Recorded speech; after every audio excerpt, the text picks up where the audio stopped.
Tonight, dire straits, the Fed's prescription for tough medicine to combat soaring inflation. This as senators on both sides of the aisle come to an agreement on guns. This is a breakthrough. The bipartisan Senate bill over gun reform. Plus, devastating toll. Mass devastation. At least 1,000 dead as the rubble from the earthquake in Afghanistan comes into focus. And Disney damages, the once gold standard in family-friendly entertainment. That company doesn't exist anymore. Now in the thick of the culture wars. All this and more on Faith Nation.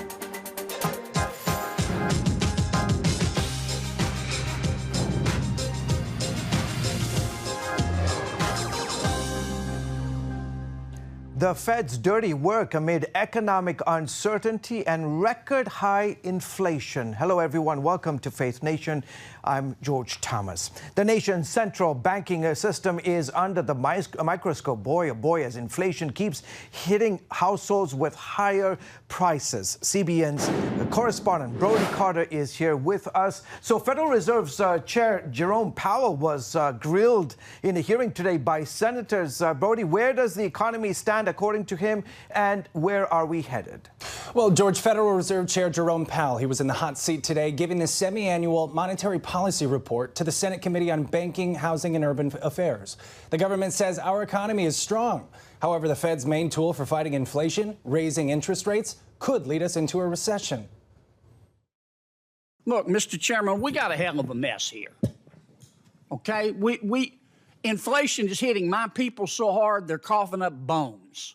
Americans are struggling with rising costs, and all eyes are on the Fed. Last week, they announced they would raise rates by 0.75 of a percentage point, the largest hike in nearly 30 years. However, raising rates will likely not help households where they need it most. Price of gas is up 40% since Russia invaded Ukraine in February.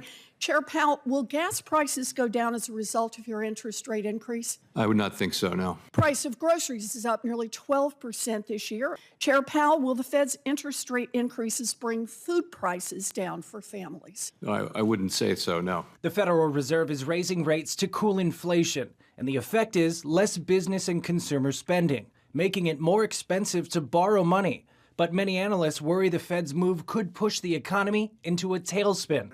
It's a risk the Fed acknowledges. Do you agree with the perspective that if interest rates go too high, too fast, it could drive us into a recession? It's certainly a possibility. It's not our intended outcome at all, but it's certainly a possibility. Meanwhile, the national average for a gallon of gas stands at $4.95 per gallon. To give Americans some relief, President Biden wants to suspend federal and state taxes on gas for 3 months. That accounts for about 18 cents and 30 cents per gallon, respectively. To the companies running gas stations and setting those prices at the pump, this is a time of war, global peril, Ukraine. These are not normal times. Bring down the price you are charging at the pump to reflect the cost you are paying for the product. The move comes as big oil celebrates record profits. However, Biden's proposal would need to be approved by Congress, which could be a challenge since Republicans and even some Democrats are skeptical of. Senators also worry rising rates will disproportionately impact those who have already been hit hardest by inflation, including many people of color. Chairman Powell says our economy can handle the additional rate hikes that are still yet to come. George, back to you. Thank you, Brody. Folks, tonight, new details in the Uvalde shooting that killed 19 children. The head of the state police in Texas calling the response an abject failure. 1 hour, 14 minutes and 8 seconds. That's how long the children waited and the teachers waited.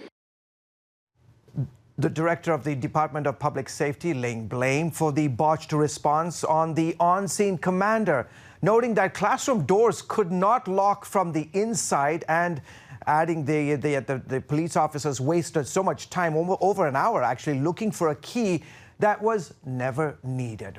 To Capitol Hill and a deal on gun reforms. Senators fast-tracked their bipartisan gun deal to try and get a final vote in by the weekend. CBN's Capitol Hill correspondent Matt Golka has the latest on the progress.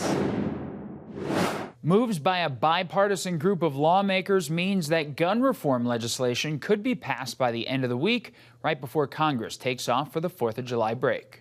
Republicans and Democrats finding compromise on the most notable new gun legislation in almost 30 years. The bipartisan bill would include enhanced background checks for 18 to 21-year-olds, funding for states that enact their own red flag laws, and to implement school safety measures. And it stops a domestic abuser from being able to buy a gun, although they can get that right back after 5 years with no convictions. A gun safety bill that can be described with 3 words: common sense, bipartisan, life-saving. The changes aren't as sweeping as some Democrats would have liked, but a more extreme bill wouldn't have been able to clear the 60-vote threshold in the Senate. This time, the Democrats came our way and agreed to advance some common-sense solutions without rolling back rights for law-abiding citizens. The result is a product I'm proud to support. That statement from Senate Minority Leader Mitch McConnell on the Senate floor as he tried to outline why this bill had Republican support. And it does not so much as touch the rights of the overwhelming majority of American gun owners who are law-abiding citizens of sound mind. House Democrats have the votes to pass it, although it's unclear how many Republicans will join them. One House Republican who has already said he'd be voting yes is Congressman Tony Gonzales, whose district represents Uvalde. Gonzales cited domestic abuse from his stepfather in a tweet thread and ended it with, quote, "As a congressman, it's my duty to pass laws that never infringe on the Constitution while protecting the lives of the innocent. I look forward to voting yes." The NRA did put out a statement slamming the bill, saying it doesn't truly address violent crime. As for the timeline, it could have the House voting on the bill this weekend after the Senate likely passes it. Matt Gelka, CBN News. Matt, thank you so much. Here with us now is Nathan Gonzales, editor and publisher of Inside Elections. Nathan, as always, pleasure to have you back with us tonight on Faith Nation. So it really does look, for the first time in a very long time, that there is enough bipartisan momentum in Congress to push through gun reform. Parents are more concerned than ever before, about guns and school safety. Could parents be the new swing voters? Well, I think, first of all, we should appreciate that this is a potentially historic event. I mean, a historic vote, because we talk so often about the two parties not coming together to get something done. And here we are talking about something significant getting done. In terms of parents being the potential swing vote, I mean, parents are going to be, they're a critical vote in every election. They make up at least a third to slightly more of the vote. I went back and looked at, though, the 2020 and 2018 election in terms of, do parents vote significantly different from those individuals without children?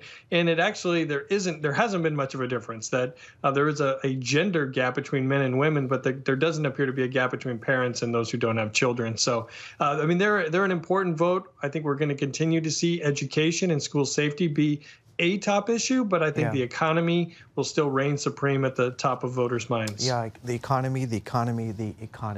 Critics are calling the president's 3-month gas tax holiday a gimmick. This, as recent polls continue to show the voters blaming the president, not Putin, for historic inflation. Is lifting the gas tax enough to push Democrats over the line this year in the midterms?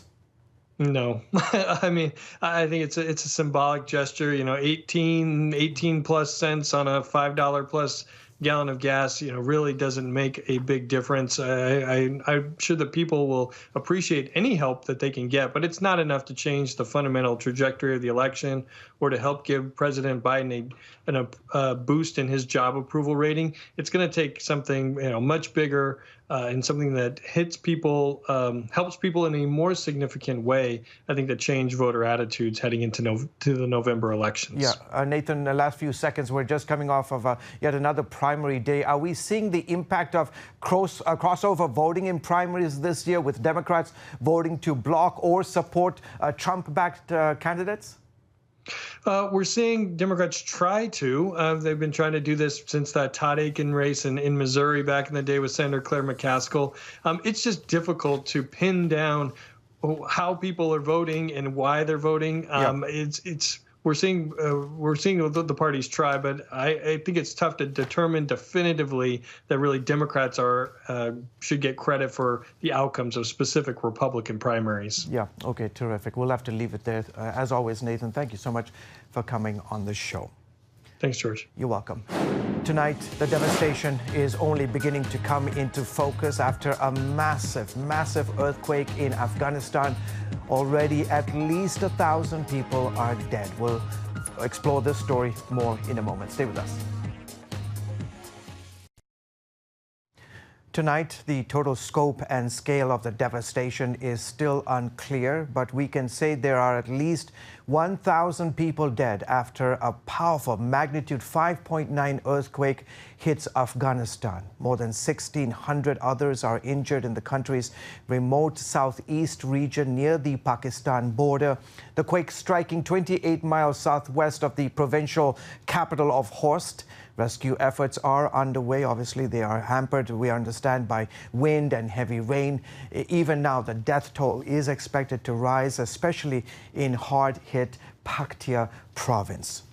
For more on the situation in Afghanistan, I'm joined by Hussein Andarias with Voice of Christ Afghan TV. Thank you so much for coming on Faith Nation. Hussein, you are from Afghanistan and you are in contact with people right there in the quake zone. What are they telling you about how bad this is right now? Thank you, George, for taking me. If it was not enough, the past 43 years of war, civil war, Mujahideen, and then the Russians were there, and then 20 years of nation building, the betrayal, and then the Taliban, the harsh rule, and the devastation, the schooling system, the girls' rights to school, and the mass migration from Afghanistan. And just this past week, we had 400 people killed because of flooding. And now, unfortunately, another disaster that Afghanistan is bleeding. And with Afghanistan, I am here, although I am comfortable here in Memphis, but I am bleeding because those are my people who are dying there. And so there are believers there, secret believers who are helping. They have come from the Paktia area, and even they traveled from Ghazni to Paktika. Paktika is not the Paktia. Paktika is the hard-hit, and Host area is the hard-hit area of this devastation, this earthquake. And Hussein, what are your folks there saying? You're in contact, you're on the phone today with those in the quake zone. What are they saying to you? How bad is it? Yeah, it is bad. It is bad. They do not yet know the actual scope because I was hearing a young Afghan scientist on the TV, on one of the Persian TV, Pashto TV, saying that we only have 2 systems of predicting an earthquake, and those are also not enough. And so they are still calculating how bad the situation is. And of course, we are hearing that a little over 1,000 people, unfortunately, have lost their lives. And there are many, many people that they are still missing. And well over 1,600 people have been severely injured, and homes have been destroyed because this was in the middle of night, like 1:30, around 1:30 early in the morning when people are sleeping. And these are mud homes. These are not earthquake resisting homes. This is Afghanistan. And so unfortunately, the loss of life is painful. So people are helping. Christians are secretly, they are helping, even though, they themselves are suffering, but they are helping their countrymen. Yeah, I've been to this region, and the homes, my understanding is that over 2,000 homes were destroyed, and in each home, the average Afghan family has between 8 to 10 people living in those homes. So it's really terrible. We have about a minute left. You mentioned about these secret underground Afghan Christians who were also affected by the earthquake. What are they doing to help their fellow countrymen at this moment? Well, they are praying. They are doing whatever possible for them to do. They do not have much of a resources. Yeah. But I am here to respectfully, in fact, beg my brothers and sisters in Christ here in the U.S. and wherever they are hearing this news to please pray for Afghanistan. I would like to quote from Matthew's Gospel, chapter 5, and in verse 7, it says, "Blessed are the merciful, for they shall receive mercy." We are called to be merciful to the people of Afghanistan. You know, we are called to help. We must be in the forefront of helping people in the most devastating places. Even if they don't like us. Yeah, Mr. Hussain, we'll have to leave it there. Thank you so much, and our prayers and our thoughts are with the people of Afghanistan. Folks, when we come back, Disney enters the culture wars, how the one-time gold standard for family entertainment is taking a left turn.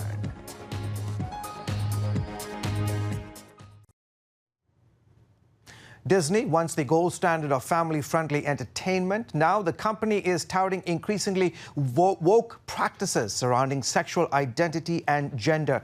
That has a growing number of parents seeking entertainment alternatives for their families. Caitlin Burke reports. Long considered the place to turn for family-friendly entertainment, recent moves and statements by the Walt Disney Company indicate a turn toward a cultural agenda that threatens that legacy and possibly its future.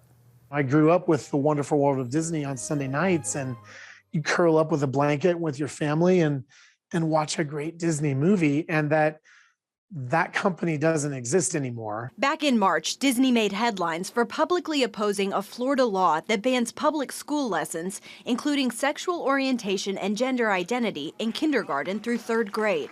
Since then, top executives have signaled a greater shift towards telling stories that explore those topics. Whistleblowers from Disney sent these videos to conservative activist Chris Rufo, citing concern about the company's direction. I don't have to be afraid to let's have these two characters kiss. Let's in the background. I was just wherever I could, just basically adding queerness. And now we know, as my son texted me this morning, Gen Z is 30 to 40% queer than the other generation's mom. So Disney better get with it. Burke went on to express support for increasing LGBTQ characters in entertainment content, with the goal of 50% of all regular and recurring roles across the Disney universe coming from, quote, underrepresented groups. Disney has been a little bit on the slow end to make some of those changes, but now it feels like they have jumped to the forefront and they have said, we're not only going to represent, but we are going to be in an activist position promoting this agenda. The Disney Pixar film Lightyear, out this month, features a lesbian couple, and Thor: Love and Thunder, due out in July, has a major LGBTQ lead character. Adam Holtz, director of Focus on the Family's Plugged In, says in an effort to stay culturally relevant, Disney is losing touch with a large portion of its audience. There are parents again saying, wait a minute, why do we have to import a sexual message into kids' programming? And so even if we talk beyond the specific LGBT agenda, I think there's concern that why does everything have to be sexualized? Is it possible to just have entertainment that's innocent, that leaves that for later and doesn't bring that into everything we're doing? According to a Trafalgar Group national survey, nearly 70% of American voters say they're less likely to do business with Disney due to their push to expose young children to sexual ideas. Disney was absolutely synonymous with trust. There's all this other stuff out there, but Disney was okay. And now Disney's just another entertainment provider, and we don't trust them, and we don't want that agenda necessarily preached to our children. This has led to calls to boycott or cancel Disney. And while some families are choosing to cut the cord, Holt says ultimately this is an opportunity for people to be more intentional about their entertainment. I don't think we have to say we can never watch a Disney movie again. It's stepping away from the trajectory of how we get our entertainment and stepping into a more intentional place in terms of What are we going to watch? Why are we going to watch it? And how are we going to do that? One alternative gaining steam is Angel Studios. It focuses on content from independent creators and follows a unique customer model. The audience is in complete control. They get to decide what gets greenlit.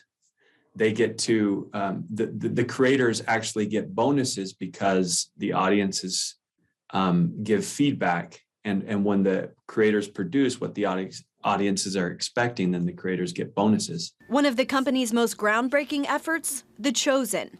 Neil Harmon, founder and CEO of Angel Studios, says the series became such a hit because it was everyday people, rather than Hollywood executives, choosing the content they wanted to see. They're more connected than anyone because they're parents, or they are children, or they are grandparents and people who just want to see stories told in a way that they can relate to and that matches their values. Other streaming services becoming popular alternatives include PureFlix, Minnow, and DW Kids.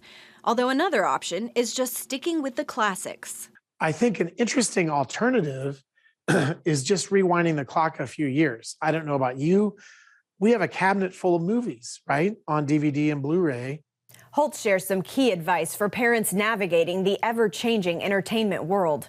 Talk with your kids. Conversations about content they're watching and ideas coming at them can help teach critical thinking and ultimately shape their worldview, rather than allowing the agenda of Hollywood to do it for them. Caitlin Burke, CBN News. Coming up, the glory of God made known when devastating loss led to a miraculous sight at a Texas church. Finally, tonight, when a fire recently broke out in Balsora Baptist Church, the flames quickly consumed the building. But as firefighters put out the blaze, they spotted a sign of hope. A lone cross stood out among the ruin, parts of which were roughly 100 years old. Despite the devastating loss, the church held a prayer gathering on Sunday, recalling how they used to write prayer requests on tags and hang them on the cross. Even as this prayer cross is still here, I believe that's a sign of Jesus telling us, I'm still here with you. Miraculously, no one was killed in the fire, and the church has already received over $5,000 in donations to rebuild. The cross now a symbol that God still answers prayers. Folks, that's going to be it. What a great way to end the show. That will do it for Faith Nation. From all of us here, goodbye and see you tomorrow.